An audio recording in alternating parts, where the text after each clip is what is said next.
Bismillahirrahmanirrahim. Assalamualaikum warahmatullahi wabarakatuh. Perkenalkan, nama saya Indri Rahayu. Saya dari jurusan Ilmu Al-Quran dan Tafsir semester 6. Di sini alhamdulillahirabbil alamin wa bihi nasta'in wa ala umuri dunya waddin. Wassalatu wassalamu ala asrofil anbiya'i wal mursalin sayyidina wa maulana Muhammadin sallallahu alaihi wasallam, amma ba'd. Langsung saja, di sini saya akan menjelaskan sedikit mengenai teks dan praktik dalam fungsi kitab suci, sebuah pengantar karya Ahmad Rafiq, yang mana di dalamnya itu ada isinya mendiskusikan kata hidup menjadi living pada Al-Quran. Nah, isu dasar yang masih terus didiskusikan adalah penggunaan term dan penjelasan terminologis living Quran, yang mana living Quran itu berasal dari bahasa Inggris. Nah, pesan utama term tersebut adalah Al-Quran itu hidup atau dihidupkan oleh subjek penerimanya, baik melalui penjelasan makna maupun tindakan tertentu. Nah, dalam bahasa Indonesia itu, term tersebut itu disederhanakan dengan Al-Quran yang hidup. Kemudian dalam bahasa Arab yang hampir sama semakna gitu ya, itu juga dikenal dengan sebutan Al-Quran Al-Hayy. Jadi kemudian jika kita merujuk pada penggunaan kata living dalam bahasa Inggris gitu, dapat diungkapkan dengan 3 kemungkinan term. Yang pertama itu, living dapat dimaknai berupa tindakan aktif subjek menghidupkan Al-Quran. Nah, dalam konteks ini yang menjadi subjek adalah manusia yang aktif menghidupkan Al-Quran sebagai objek dari pemaknaan maupun tindakan. Nah, kemudian yang kedua itu menggunakan past participle sebagai kata sifat pasif. Nah, yang memiliki makna yang berdekatan dengan fase pertama, hanya saja tekanannya bukan pada subjeknya, melainkan pada Al-Quran sebagai objek kata benda yang menerima tindakan. Nah, kemudian frase ketiga, yakni menandai Al-Quran sebagai kata benda yang dijelaskan dengan kata sifat aktif. Nah, berbeda dengan frase sebelumnya, frase kedua, dalam konteks ini Al-Quran itu disebut hidup tidak hanya dalam kerangka sebagai objek pasif dari pemaknaan dan tindakan manusia, tetapi juga sebagai subjek aktif yang harus menentukan makna dan bentuk tindakan atau praktik. Nah, kemudian kita ada fungsi informatif dan performatif Al-Quran sebagai kitab suci.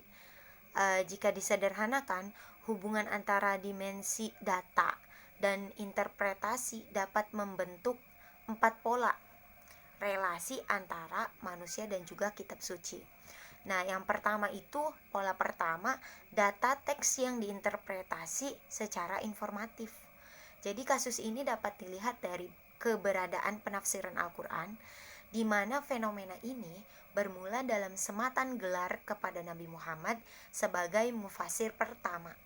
Nah, kemudian yang kedua, yakni data praktik yang diinterpretasikan secara informatif. Nah, kasus ini dapat ditemukan pada interpretasi Al-Bukhari terhadap hadis keutamaan surah Al-Fatihah sebagai media pengobatan.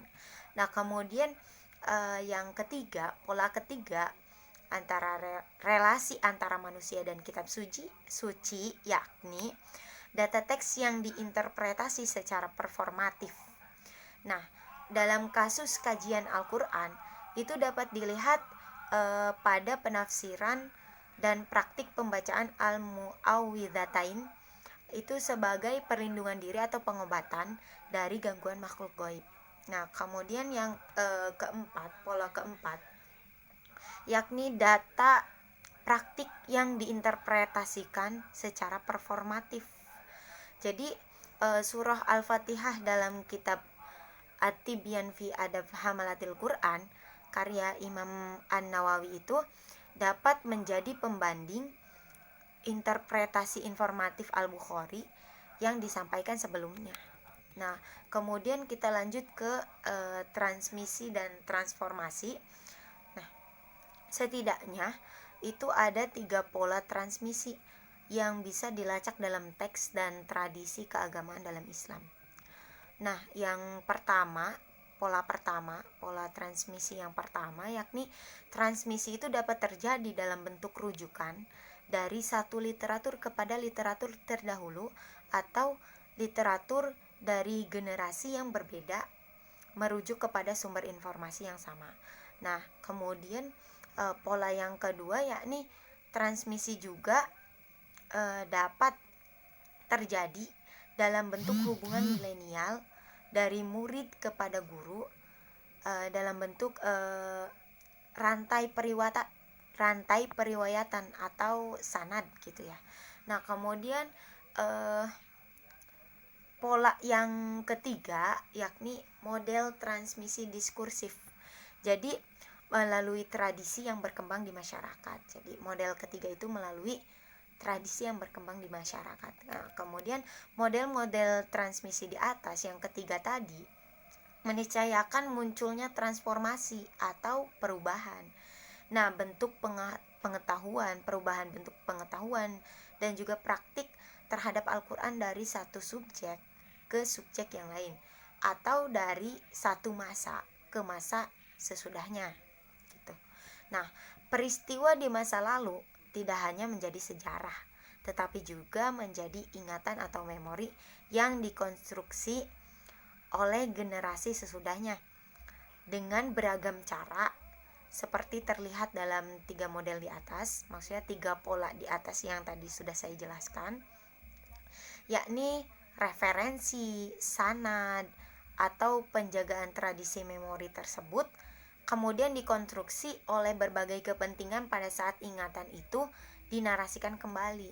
Nah, proses menarasikan kembali tersebut adalah yang kemudian melahirkan transformasi atau perubahan. Mungkin itu yang bisa saya sampaikan. Kurang dan kurangnya mohon dimaafkan. Billahi taufik wal hidayah. Wassalamualaikum warahmatullahi wabarakatuh.